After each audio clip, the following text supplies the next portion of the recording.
YCP పాలనలో 40 లక్షల ఉద్యోగాలు కల్పించామన్నారు మాజీ సీఎం జగన్. తాము తీసుకున్న నిర్ణయాల వల్లే రాష్ట్రానికి గూగుల్ వస్తోందన్నారు. అయితే దీనికి కౌంటర్ ఇచ్చారు మంత్రి పార్థసారథి. మరో 33 లక్షల ఉద్యోగాలు ఎంఎస్ఎంఈ సెక్టర్ ద్వారా మనం కల్పించగలిగాం. అది కాకుండా లార్జ్ అండ్ మెగా ఇండస్ట్రీస్లో మరో 1 లక్ష ఉద్యోగాలు, మొత్తం కలిపితే 40,13,552 ఉద్యోగాలు ఒక్క వైఎస్ఆర్సీపీ ప్రభుత్వ హయాంలో మనం క్రియేట్ చేయగలిగాం.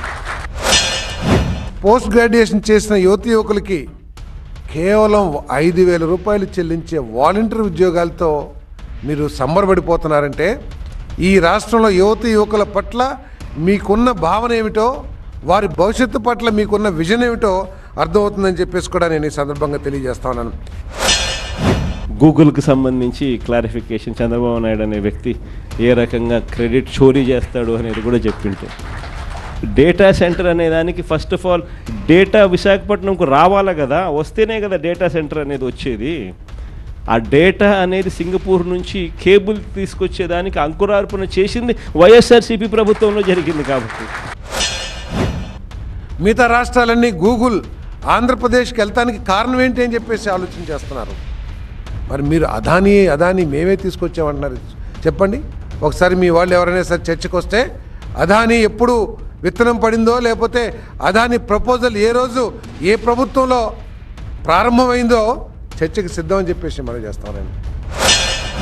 ఒకవైపున స్కూళ్ళు నాశనం అయిపోయాయి అన్నది ఒక్క నిమిషం పక్కన పెడితే, హైయర్ ఎడ్యుకేషన్కి వచ్చేసరికి పరిస్థితి ఏమిటి అని చూస్తే, ఈరోజు పిల్లలు చదవకూడదు, చదివితే వీళ్ళు ఎక్కడ గొప్పవాళ్ళు అవుతారేమో అనే బాధ చంద్రబాబు నాయుడులో ఎక్కువగా అనిపిస్తూ ఉంది.